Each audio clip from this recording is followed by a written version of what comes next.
Warning, the following video contains strong language which may be offensive to some viewers and or inappropriate for children. The content within this video is intended for mature audiences only.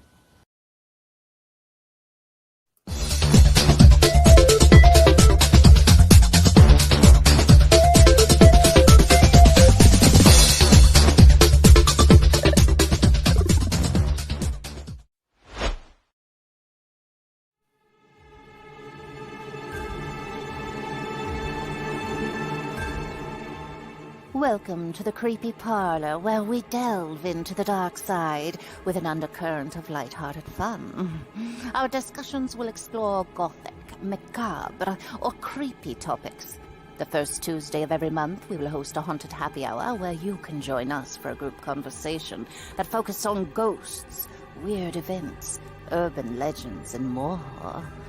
Here at the Creepy Parlor, our subject matter may be spooky, but our spirits are high. You can catch the Creepy Parlor every Tuesday at 7 p.m. Eastern, only on WLFE-DB Radio.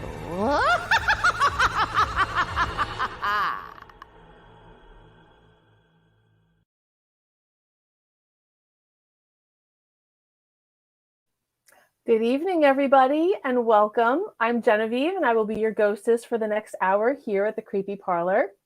I'm absolutely delighted once again to welcome another amazing guest to share with you.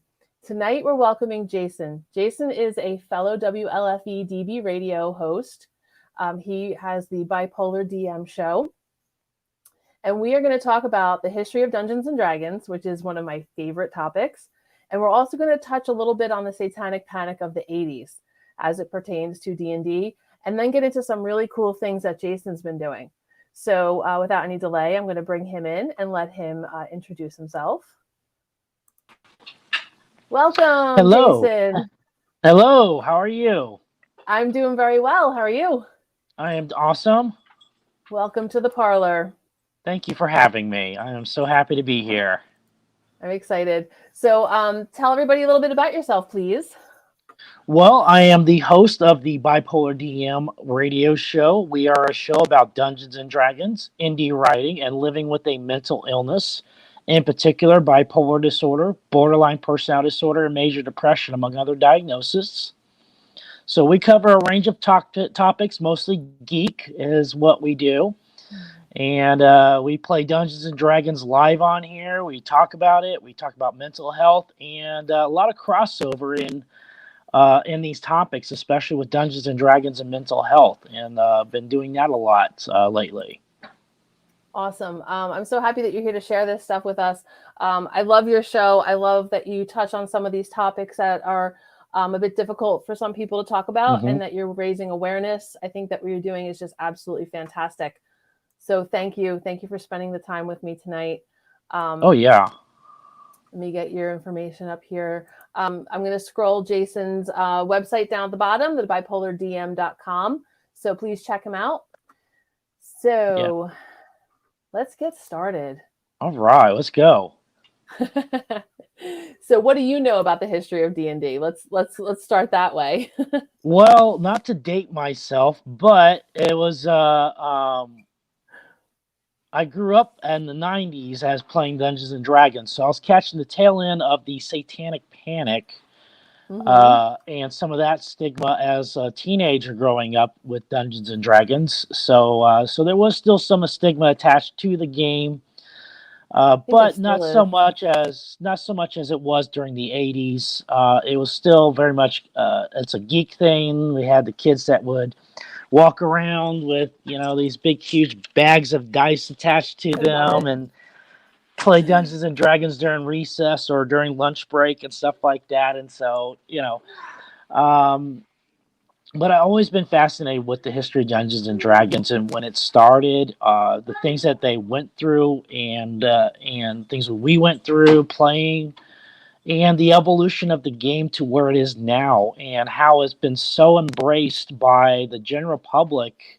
And not only that, but also therapists, psychologists, psychiatrists, and using Dungeons & Dragons and play therapy to treat and help people with PTSD, trauma, all kinds of issues that that is difficult for people to talk about in a group setting, like in group therapy, to be able to have a safe space in order for them to express themselves. Yep. So yeah, that addresses Robin Joan here. We're going to get a little more into that too. But since you mentioned safe space, I just wanted to draw everybody's attention up to my new logo up here in the corner, WLFE. Thank you. WLFE is a safe space. So if anybody needs any help, anybody needs support, we are here. We're here for you. Did you want to get into that a little bit? Yes, I am so proud to be part of this. I am too. It's not just for the LGBTQ community. It is for everybody. That if you need a safe space to go to talk, to get away from reality and what you're going through, and somebody, you just need somebody to listen. We're here for you. We're not psychiatrists. We're not psychologists, but we don't judge. We don't do any of that stuff. We're just here to listen and to support. Yes, and give you resources too. So it's not only just being a safe space, but we also provide resources such as it's the Get Better Project. I got a whole list right here. You got the whole list. Trevor Tech's Trans Lifeline, the Human Rights Campaign, all kinds of great resources that we have available to help you out and get you plugged in and get you the help that you need. Because one of the biggest things that we want to do is end the stigma of mental illness and bullying and all that stuff that's been kept in the closet, kept in the dark. It's time to let that out into the light of day and to face it. And to let people know that they're and let people know that they do not have to face this alone. Absolutely. I'm so proud of this. I think it's wonderful. And we got a nice comment from Chanel here. I loved your show, Jason. I found your information very helpful and informative. Thanks, Chanel. It's nice to see you. And we got Teddy. Hi, Teddy. Hello, Teddy. And here's my already my favorite comment of the night. This is one of my best friends. Roll safe versus Satanic Panic. All right, let's get into it. We were going to roll dice, but unfortunately, Genevieve could not find her dice, so we weren't able to roll for initiative. Those of you who get it, get it. So 1974, right? That's when D&D became published. Yes, that is the beginning of the first actual role-playing game. What it was an evolution from an older version called Chainmail. And Chainmail was the earliest version of role-playing in which Gary Gygax and other creators of the game of Dungeons & Dragons took war games, using miniatures and war games, reenacting great battles like Waterloo and Civil War battles and stuff like that. And instead of using large unit tactics of mass units, they shrunk it down to individual unit tactics. And so the beginnings of Dungeons and Dragons was very tactical. And older versions of the game also were very tactical too, and very much into combat and stuff like that. And that was kind of how it began, was as a war game. That's my sister. Oh, okay. She speaks geek peripherally. Okay. Go ahead. Sorry. So it started as a war game. Sorry. Yes, it did start as a war game, and then Gary and his friends decided, well, let's just make up our own world, because they're really big into Tolkien and fantasy and stuff like that. They ran into some legal problems too, because they borrowed a lot from Tolkien's world. By Middle Earth. Yeah, or inspired, but yes. And so the earliest editions of Dungeons and Dragons that came out used hobbits and referred to a lot to Tolkien's world, and they got a cease and desist order from Tolkien's family, and so they had to go back to rewriting a lot of this stuff to take a lot of that out. And so for those of you who have the original paperback copies that they produced, those are some rare things to have. There are not very many of them out there. Do you think anybody has them? Oh, yeah. They go on eBay. A lot of people have kept these. Some people even still still play the original game system too. So you Wow, have some that's of got those to be hardcore hard. gamers. Oh yeah, Yeah, some of those hardcore gamers, D&D players, still play the original Dungeons and Dragons first edition and stuff like that came that's out. hard. So a Yeah, lot Lauren of does have a math. good point. I don't know if you see Lauren's comment here. Well, Token borrowed a lot too. Yeah, he did, but I think a lot of writers do. Hmm. And he He did created a lot too. I mean, he created He did. languages just for his own personal enjoyment. And Teddy says to move okay, your a little mic bit back. closer. Move it back. Okay, how's that? A little There we bit better. go. All right. We're getting in trouble now. Okay. Okay. Yeah, so I'd imagine that it would have been really difficult to play that because it wasn't as refined. I think I started playing in the 80s, like the late 80s. So the character development was different, if at all. Yeah, most people the didn't early- really care. I mean, they were mostly hack and slash, what we would call murder hobo. And yeah, where you just go in and kill everybody.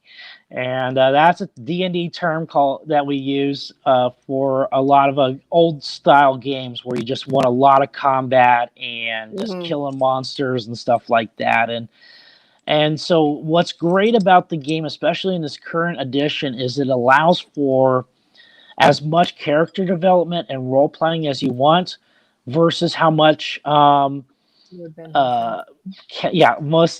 much as combat as you want too. So you can strike that balance in your game with your individual players to what they want. And so this new edition, 5th edition, is very user friendly, very intuitive. And if you have any questions about how the game's played, we played on my show.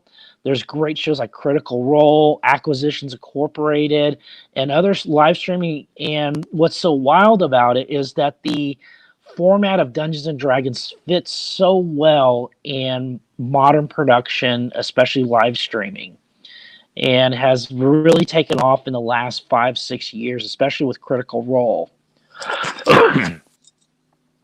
Teddy's asking if you have volume on your mic to turn it down, please. Unfortunately, I am using a snowball mic, so it is unfortunately volume is not where I got it. Yes, let me back it up just a little bit more. There you go. All right. I don't want to go too far back because I don't want people not to hear me. Oh, we'll hear you. Okay. So I think so what was do you remember your first D&D game? My first D&D game, okay. I'm a Navy brat. I grew up in the Navy. I was born in a Navy hospital. I graduated from high school in Japan in a Department of Defense school. And I got into D&D because our local bookstore, Stars and Stripes, the military bookstore, carried Dungeons and Dragons. It was Advanced Dungeons and Dragons 2nd edition is what they carried. And I had heard about the game. I had read some books, Dragonlance in particular, that really got me hooked on it. When I found out Dragonlance was actually not just a book, but was based on an actual game that these people played, I was just blown away because imagine, if you will, reading your favorite story, Tolkien or any of these other ones, and then wanting to be a character in that story and interact and all that. And Dungeons & Dragons allows you to be a player, a character in a story, a fantasy or futuristic, whatever it's setting that you want, and to be a character in there with full range of being able to do anything you want, say anything you want, the wildest things your imagination could come up with within this world that's created by the Dungeon Master, and to just basically be somebody else for an hour to 4 hours. A lot of these games go several hours. Trust me, hour games are tough. They're 2 really hours tough. Yes, I know, especially when you got time restraints and stuff like that. 8 or 9 hours drinking Jolt Cola. Oh, we would have those big long weekend games where we would play from Friday night all the way through Sunday morning, just ordering pizzas and stuff like that, and playing and playing and playing. Yeah. So I was first introduced to D&D. I had this awesome Girl Scout leader. Her and her husband were just fantastic. And Jan and her friend were D&D players, and they introduced us. And our campaign lasted for like maybe half an hour because we got destroyed by a gelatinous cube. Oh no! They thought that they were being like, so, you know, here we are, like, we don't know what to do. We don't know. Yeah. So that was my introduction to D&D. But the thing that I loved about it was that it's the creative aspect of it. Mm-hmm. You know, I would paint my little pewter figures. I'd have drawings of my character. And she always had purple eyes. I don't always purple. Yeah. I don't know. But you can have purple eyes. It's okay. Yeah. And have you can all have of blue that skin and all that. Yeah. Yes. And have all that creative stuff. You know, I remember drawing dragons on my folders and things. I wish I still had that stuff, but it's long gone. I wish I still had my old D&D stuff because I had a lot of it. I bought up everything Stars and Stripes had. And what was funny was there was nobody playing at the time when I got into it. Mm-hmm. So I had to put an ad in the local base paper on the military base, and I got a couple guys who had graduated from high school, were hardcore players, and so all of us got together, and I was the dungeon master. I had never played. I actually started out, my first game was as the dungeon master, so I've actually probably only played as a player a handful of times. Almost every other time I am the guy that's organizing the game, running the game, coming up with the stories and story arcs and all that. Even that too. That aspect of it is so creative too. Oh yeah. If you're a storyteller and love to tell stories and create worlds, the dungeon master's role is definitely the place for you right there in that game. Definitely. Hold on one second. I just have to run my next banner here.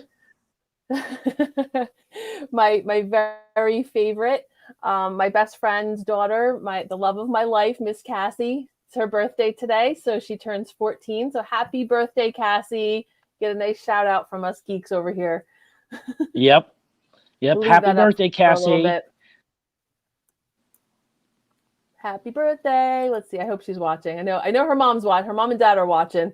So hopefully she gets to see that. Yeah. So anyway, back to, we got a lot of happy birthdays coming. Cool. So back to when you started, like I remember the first time I even became really aware of D&D was watching E.T. Oh yeah. And watching them play D&D and thinking that's really cool. I want to do that because that was one of my favorite movies. Growing up. So this is Cassie's party. That's awesome. I don't remember exactly how old I was though, but I remember it being just this absolutely amazing escape. Mm-hmm. And just a way to just hang out with all your friends and just have a great time. Yeah, high school was really rough on me. I got bullied a lot. I was a minority. It was a rough time for me, and you couldn't pay me enough ruples to go back there ever to high school. But Dungeons and Dragons not only provided me a place to get away from all that, but it gave me friends. For the first time in my life, I actually had real friends that didn't judge me or any of that stuff. And we're just all about playing the game and everything like that. And we bonded over that. And it was fantastic. And it really saved me and helped me get through high school. Yeah, I think it did for a lot of kids. Mm-hmm. And we have Lauren's comment here, which I think is a good segue into some of the darker aspects of it. Lauren heard about it on an after-school special. And I'm going to go out on a limb and say it probably wasn't a let's all go play D&D because D&D is great kind of after-school special. I'm going to say it probably was don't play D&D because you'll kill your parents or something like that. Yeah. So with that, I'm going to change up our banner real quick because we're going to get into a little bit of a little bit dark here. So we are going to talk a little bit about the Satanic Panic that was associated with D&D. There were some suicides potentially associated with that. So we do have a banner running down here, and just want to give everybody a heads up that we are going to be talking about some of that sensitive stuff. So if you're a loved and one, if you're a veteran, the National Suicide Hotline, if you dial that number, press 1, and you will be connected with a person who is specifically trained to deal with veterans and help them through their problems. So it's the same number, just press 1. Yep. So please, if anyone needs that, please, that's there. Yeah. Karen says that D&D helped Cassie get through 6th grade. Lauren's saying that nope, that was. We'll have to talk about how. Anyway, let's get into Satanic Panic. Yeah. Unfortunately, a lot of bad logic and a lot of guilty parents were responsible for the Satanic Panic because during that time in the 80s, mental illness was still very much a family blemish, something looked down upon and something kept in the closet. And a lot of parents did not want to admit that their kids had psychiatric problems. And so when you had these kids committing suicide and stuff like that, they were using very backwards logic where it was like, my son committed suicide. He played Dungeons and Dragons, therefore Dungeons and Dragons caused him to commit suicide. Or 2 teenagers who killed another girl. Another story. Those 2 teenagers, they played Dungeons and Dragons. They killed this girl. Dungeons and Dragons must have made them do it because nobody wanted to admit that kids have problems. Yeah. And we're finding out more and more that with bipolar and PTSD and stuff like that, that is happening at younger and younger ages now. Mm-hmm. Yeah, it's unfortunate, and I think that one of the most the Satanic Panic was a lot bigger than just Dungeons and Dragons, but in order to keep it a little bit contained for the purposes of tonight, since we only have an hour. I just wanted to kind of focus a little bit on how it affected the game and some of the things peripheral to that. But one of the, I think one of the most iconic things that came out of that was bothered about the D&D, the bad group. Yes, and that, yes. So, it was based, go ahead. That was sparked by a mother whose son, Irving Pulling, who died by suicide on June 9th, 1982. And she absolutely was convinced that it was due to him playing Dungeons and Dragons, and launched an all-out campaign against role-playing games. And even asserted herself as an expert in things that she was not necessarily an expert in. Right. And unfortunately, that young man had presented a lot of psychiatric problems prior to this. He also had fallen into drug use as well, which unfortunately is not a good mix when it comes to psychiatric problems. Had a lot of history of self-harm already before this had happened, and had actually disappeared into the steam pipes underneath the school that he was at. I believe it was Stanford, where he was going to college at. For days at a time, would disappear in these underground pipelines underneath the school. And and eventually he did end up taking his own life, which was very tragic. But the mother, though, seized upon that and his Dungeons and Dragons playing, and was convinced that that was the cause of all his problems, and not even looking at the bigger picture of what was going on in this young man's life. And I think it's got to be so difficult for a parent to, first of all, for a parent to lose a child, and to lose a child that way has got to be terribly difficult. I'm sure that she was probably grasping at straws and trying to make some sense of what happened, but the way that it came out was just, it just fueled that anger and that vitriol against not just Dungeons and Dragons, but things like different types of music, video games, early video games and stuff like that. Yeah. D. Snyder. D. Snyder. Absolutely. A lot of people went after D. Snyder for his music. And it just fueled forward all of that that fear and that angst that was going on at the time. And there was just, I mean, I always feel like there's different ways that, like, it never really fully goes away.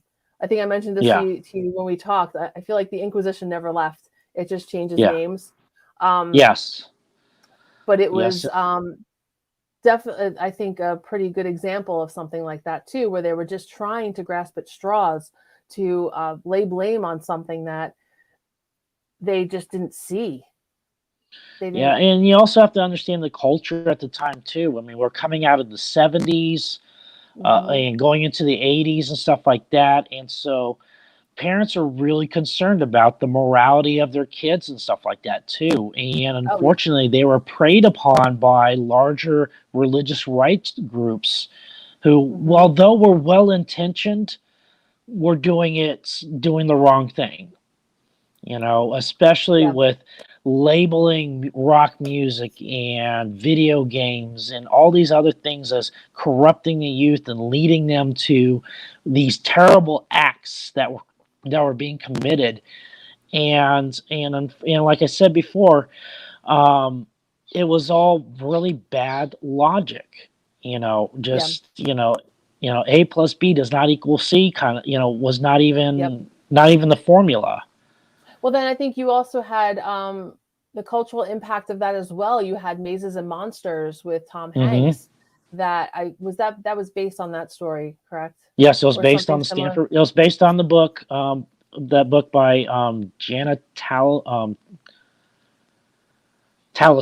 Janet Tallison had written a book based on that called Mazes and Monsters, and it was actually Tom Hanks' first starring role as a young man. To play that, and and it was unfortunately wildly distorting the facts of the game, what it did. A lot of parents came out and flat out lied. I mean, just flat out lied about what was going on. Yeah. You know, saying they walked into the room and they saw demons. Their kids were summoning demons and stuff like that, which is, if anybody has spent 5 minutes playing Dungeons and Dragons knows, we don't have that kind of power. I mean, if we did, all the jocks, a lot more than rolling dice. All the bullies in school would have been wiped out if that was true. I mean, we would have used that power for evil. I guarantee you that, for our own purposes. We did not have that kind of juice in the spiritual world. I just want to point out Jillian's comment here. I'm no stranger to that. I've loved Marilyn Manson since 1995. Yeah, it still goes on to this day, and I think that it really, even though it kind of peaked for a little while in the mid 80s, it's still around. Yeah, I mean, right now their focus is on the new first person shooter games and stuff like that, and the newest video games coming out. So it's still out there, and unfortunately, the only way to battle it is with facts and truth and education. Is the only way to battle it. And now, I mean, when you think about too, so many of the things that D&D influenced, there's so many good things about it. And we'll touch on that a little bit after we take a quick break. But I like that there's a new resurgence in it. I feel like Stranger Things kind of contributed to that a little bit. Oh, Stranger Things, so many things contributed it, and so I love to talk about the upside and how now it is viewed. It is so great. Yeah, let's do it. Let's do a quick break, and we'll get into the good stuff, the positives. Hold on, please, everybody. We will be right back.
WLFE Digital Broadcast Network is on TV. You can watch all of our shows on WLFE-db.com. Check out our channels. Paranormal View for all of your paranormal type shows.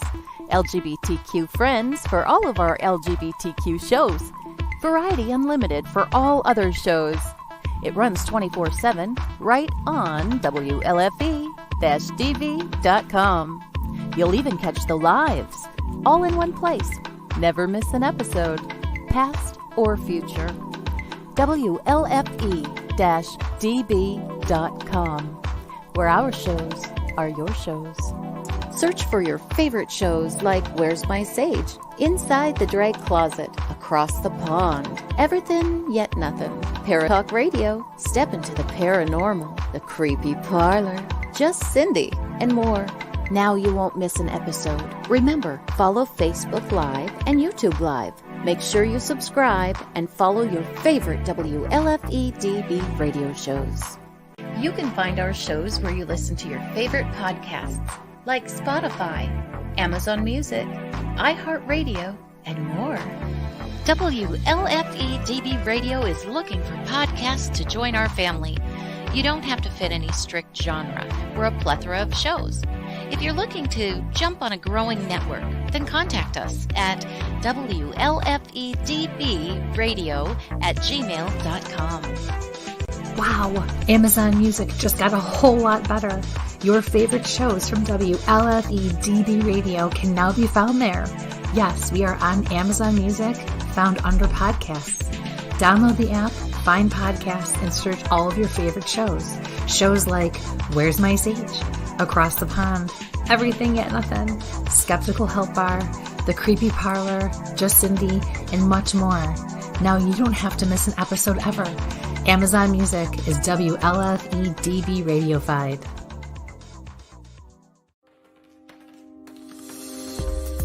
More from WLFE-DB Radio Network after this. Hey guys and dolls, this is Casey DeVille, the better half of DeVille Inc., Baltimore, Maryland. If you're ever in Baltimore, stop in and see me and Tony. Invisible Bree, 5920 Eastern Avenue, Baltimore, Maryland, 21224. Give us a call if you're in the area at 410-400-9641, or look us up on the web at DeVilleInc.com. DeVille Inc., where we specialize in you.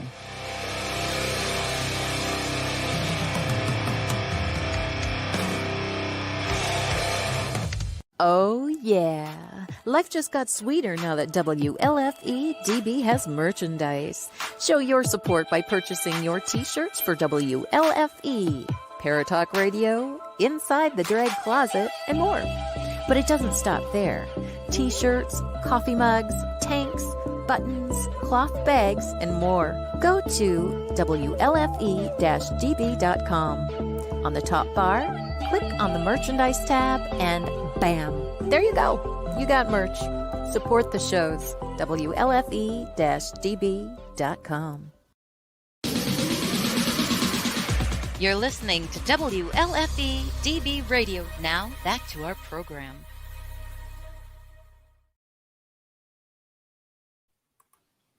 That's a good break. Yeah. Before we leave the topic of the Satanic Panic, I have to show this. So those of you who know me know that my husband's an artist and he likes to draw things that pertain to the show. So he did this lovely drawing for us tonight. I'm going to post this on the Creepy Parlor. We got some kids around a table down here in a nice little suburban area. And then we've got hovering over, we've got the work of the devil. So I think this is just fantastic and I love it. I'll post it up on the Creepy Parlor so everyone can get a really good look at it. And thanks, honey. He's watching. Thank you. I'll send you one. Yep. So any final words on the Satanic Panic before we flip things around? Thank God it's over. That's all I have to say. Thank you. It's over. And Dungeons and Dragons has gotten a new resurgence.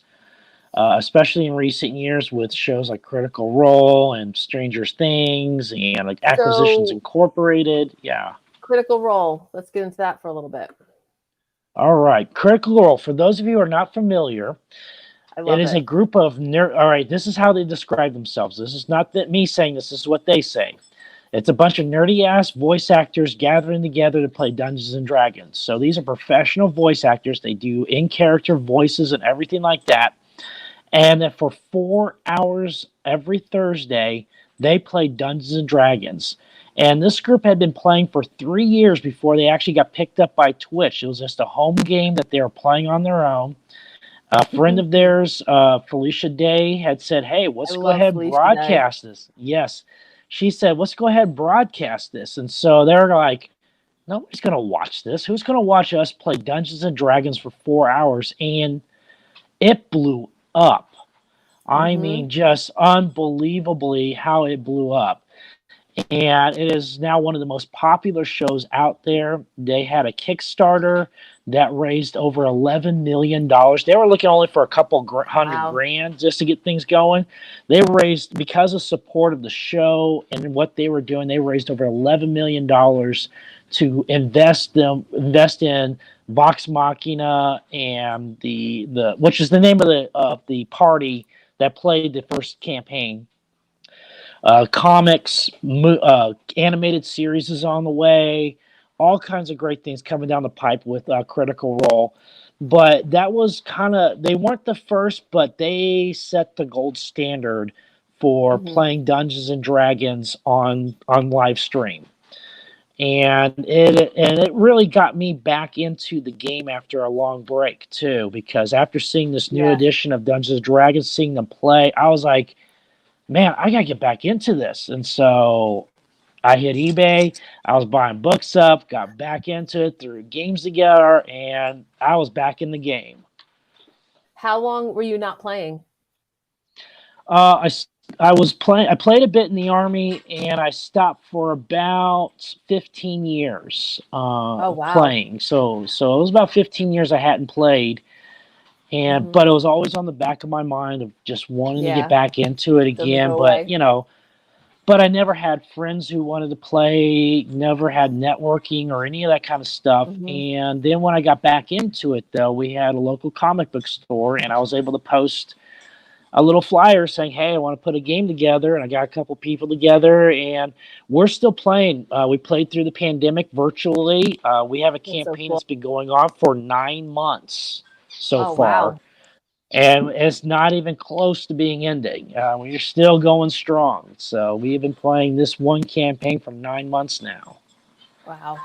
You see Robert's comment here. I was literally talking to someone else yesterday about the resurgence of D&D. So it's not just you. It actually is a resurgence. And I have to shout out to Little Bit. Hi, Little Bit. Hello. What's amazing is, the latest statistics out is they estimate at least 40 million people have played Dungeons and Dragons over the years. That's crazy. I mean, I didn't think. I mean, when I heard that statistic, I was just like blown away. And this is worldwide. We're not talking U.S. We're talking worldwide of all the people that have played Dungeons and Dragons, not just what are currently playing, but just everybody. And so, and all those people who, through the Satanic Panic of the 80s and 90s, guess who they are now? J.R.R. Martin. They're the people that made Game of Thrones. You know, they all play Dungeons and Dragons. All these fantasy movies coming out, video games, everything like that. These were Dungeons and Dragons players who were in the closet during the 80s and 90s and now are able to come out. Harper. Yes. And so that's my service dog, Harper. Yeah, Harper has an opinion too. He's got a very strong opinion. Yeah. And so these people who, are now in the reins of power and creative control in Hollywood and video games and everything like that. And helping a resurgence of Dungeons and Dragons back because they didn't have to hide anymore. And the people who came out playing Dungeons and Dragons, like Vin Diesel, he is a hardcore Dungeons and Dragons player. Yes. He is a hardcore. And actually, one of his latest movies that came out a couple of years ago, The Last Witch Hunter, is based on a Dungeons and Dragons player he played. Oh, that's so cool. Stephen Colbert, Patton Oswalt, I mean, Patton Oswalt, you just have to, know that hehe's got to play D&D. Yeah, Joe, I'm going to butcher his last name, Joe Magaling. That's Magaling. Yes, that's big, my huge favorite. jock, muscular guy. He can crush you with this one arm. Has a basement that he converted over, a wine cellar he converted over into the Gary Gygax Memorial Dungeon Dragons lair. He has A-list celebrities like Vince Vaughn and others that are begging to get into these games that he plays every week. And they take it seriously. Like, this isn't Big just like Show, I'm doing this for show. This is serious. Like, they really play. Yeah, one of the players, Big Show, huge guy, flies every Friday, books a charter flight every Friday from Florida to Los Angeles just to play the game on Saturday. That's how hardcore some of these guys are, in playing this game. And now they have it's the just money to amazing. do it. Yes, now they got the money to do it, and That's the dream. to invest into it. Yeah, and they don't have to hide anymore. And Dungeons and Dragons has broken down so many social barriers too, because you'll have a table with a jock, a cheerleader, a geek, a band guy, all at the same table. Back in high school, they would have been at each other's throats, but but now, or ignoring each other, or bullying each other, or whatever. Yeah. But now they're playing together, and these barriers, these social barriers, are being broken down by this one game. Yeah, it's awesome. So we don't have that much time left, because this hour goes really fast. But I really want to talk a little bit about what D&D has been doing. We kind of touched on in the beginning about what the D&D and therapy. D&D. Yeah, and that's some of the stuff I'm doing too. Yeah. While we're on that note too, when I was doing some research for this in 1991, the American Association of Suicidology and the Center for Disease Control all concluded that there was absolutely no causal link between D&D and suicide. So they gave a full clean bill of health. Now, having said that, though, there are certain people who should not be playing this game. I have a friend who has a psychoaffective disorder. He cannot play Dungeons and Dragons because he will lose touch with reality. So Dungeons and Dragons is not for everybody, but it has done so much in the last 10 to 15 years as far as the research into play therapy and using it as a safe place for people to practice social skills, coping mechanisms, all kinds of things that you would do in a group setting or on a one-on-one setting with your psychiatrist. Dungeons and Dragons is giving people a safe space in order to practice these things. Right now, I got a game going that I'm trying to get going. We've been having some hiccups here and there for kids with autism on the autism spectrum, playing Dungeons and Dragons with them. I got a game that I'm trying to get together right now with soldiers, active duty soldiers in the sandbox right now over in Afghanistan and Iraq, wanting to play with them. So, because so many of us in the Army and the Marine Corps and all that, we played Dungeons and Dragons when we were over there. I wasn't over there personally, but I played in the barracks. I mean, it was a great way to take a break from the day at the end of the day and just slay some monsters and stuff like that. And so the research is coming out and showing so many great things that Dungeons and Dragons have been doing socially, psychologically, and in therapy. It's amazing. Just to touch on Robert White's comment there, just like how video games is the cause of so many wars, so where were the video games in the Middle Ages? That's a good point. The wars were happening whether we had video games or not. I say?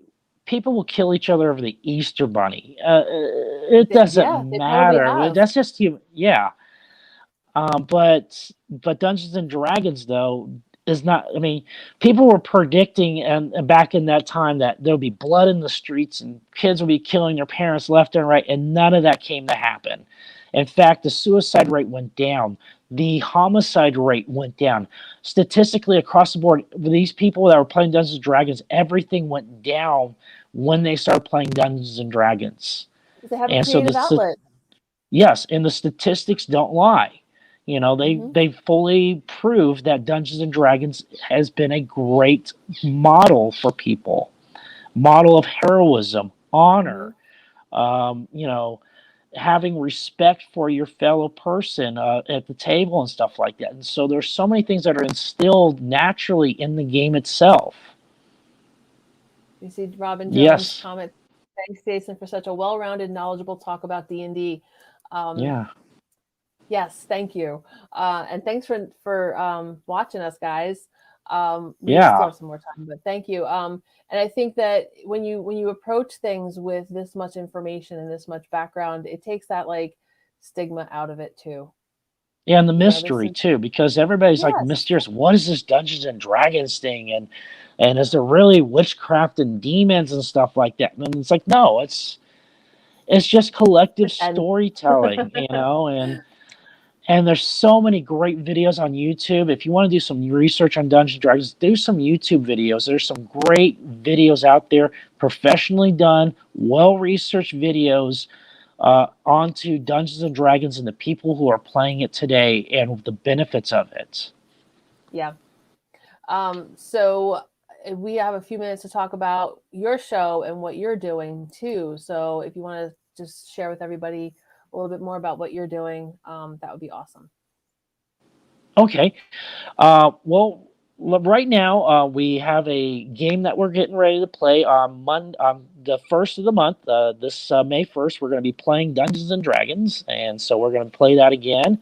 I got Dungeons and Dog Tags coming up, which is my program, my mission to bring Dungeons and Dragons to boots on the ground in the sandbox, and to also provide an area for veterans to be able to play too. And so I'm trying to get a group of veterans together so that we have a therapeutic area for us as veterans to play. I'm sorry, civilians, but away from the rest of y'all, so that we can smack talk and talk military and reminisce and process the things that we've seen, the things that we've done.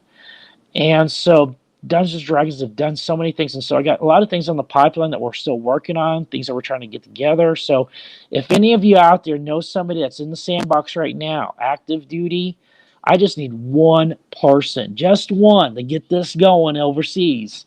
And if you could get me hooked up with somebody over there right now to get a game going, I am ready to rock and roll. Robin Jones comment here. We play D&D as a family. Our adult children and all our grandkids take turns writing and leading the campaigns. I love that. Coming together as a family and playing, it's fantastic. Yes, I play with my kids. I've brought them up on Dungeons and Dragons. We play our own little games. We played all kinds of great games, and it's a great bonding experience with my kids. Robert's comment here. I only found out through the interaction with the other person yesterday that there are podcasts on Spotify of games being played. Jason, have you thought of doing this at all? I am trying to do this right now. So yeah, that is one of my projects right now, is getting a regular Dungeons and Dragons game on 2 hours at least, with some hosts there. I'm trying to get you, Genevieve, on there. I'm trying to get Dom on there. So we're trying to get this organized. But yes, we are trying to work on getting a Dungeons and Dragons game online and broadcast for everybody to watch. So like I said, Saturday's just a sampler. Yes, it's 1 hour. It's a quick adventure, but hey, it's a lot of fun, and a lot of fun to watch too, especially with storytelling and adventure. And what's awesome about Dungeons and Dragons and dice is that dice introduces the chance of failure. What's the fun of going into a cave and slaying the dragon on the first blow, when you can throw dice in there and have the chance of the entire party being slaughtered and dying? You know, that's the magic of the game. Yeah, that is the magic of the game, is that chance of failure, that you don't know what's going to happen, even though you're the one that's making the story up. Yeah. No, it's like those, remember those books that you could pick the endings?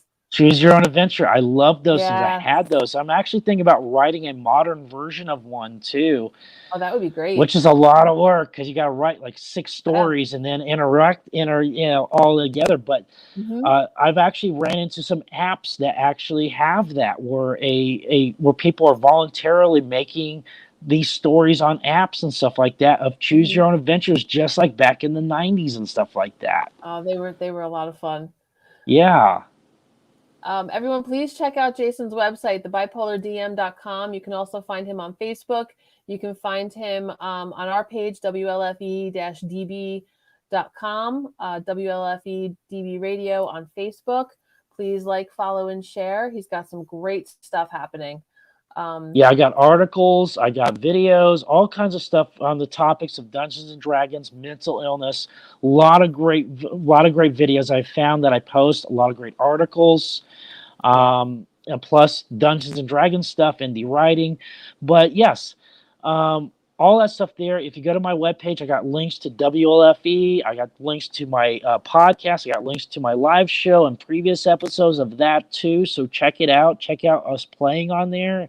And check us out on Saturday, 7 p.m. Eastern Standard Time on WLFE-db.com. And I'll post all that stuff too on the Creepy Parlor so that you guys have it. But I think a lot of you guys already know Jason from WLFE. Do you see Robert's comment? Yes. A large dice on one saying, "Okay, I guess I'll die." It's stuff like that, because that's the other fun thing about D&D too, is that there's a very specific set of humor that goes along with it, that a lot of people who don't play don't get. I mean, I still like it. It's such a part of my brain too, that when I walk past and I see like mechanical pencils, like I just want to get them, even though and graph paper. And graph paper. Graph paper was the coolest thing. We don't use that anymore, do we? We don't need to. We got things like D&D Beyond and all that stuff and technology.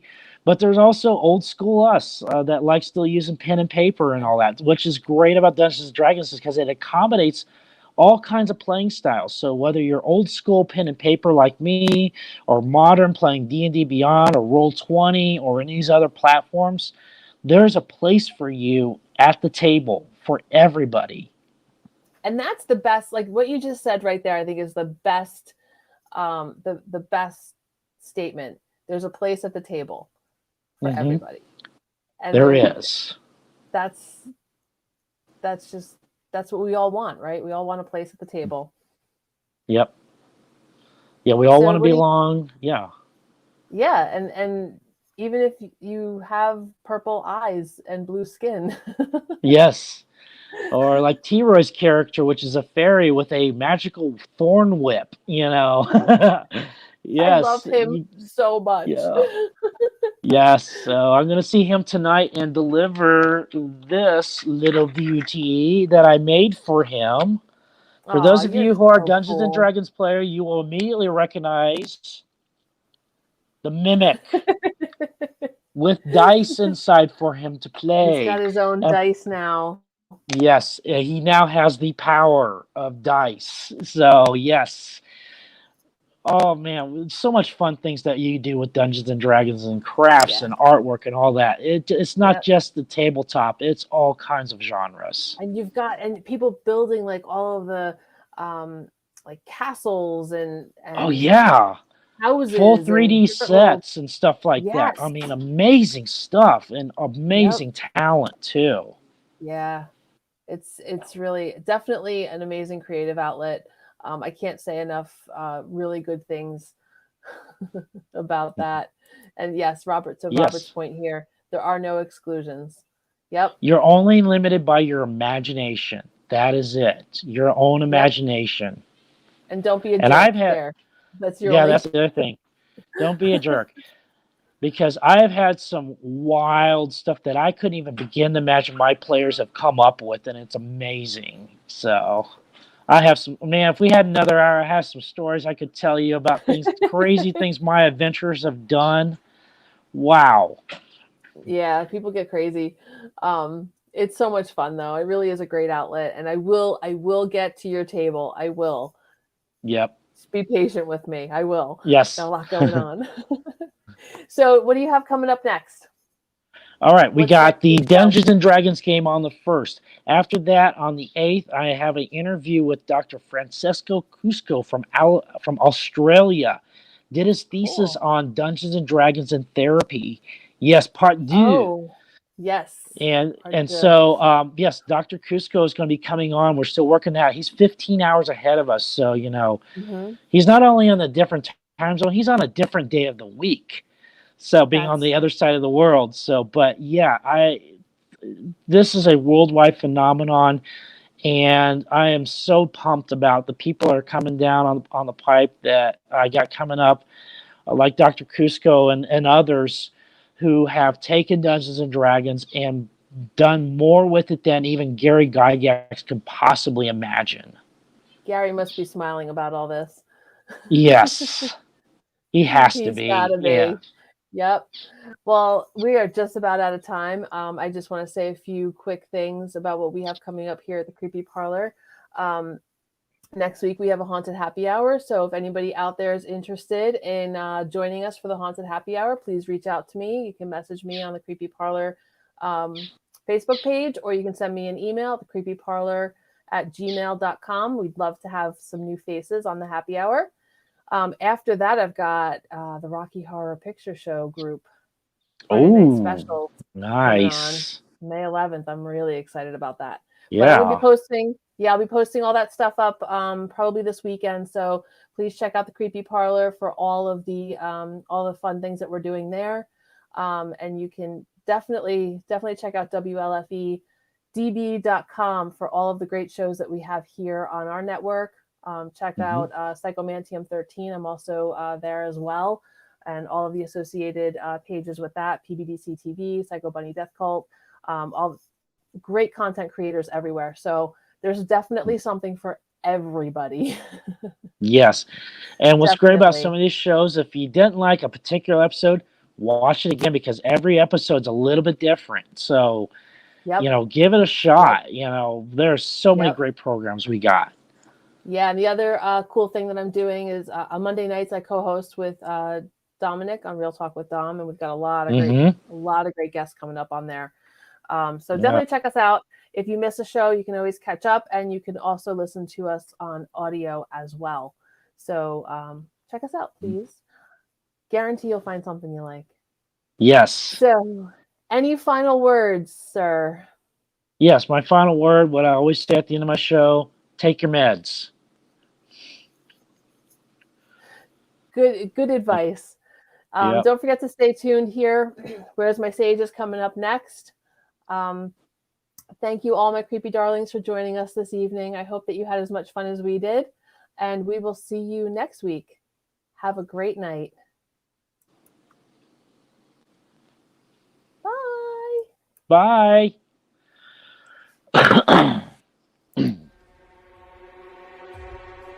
Thank you for joining us on the Creepy Parlor.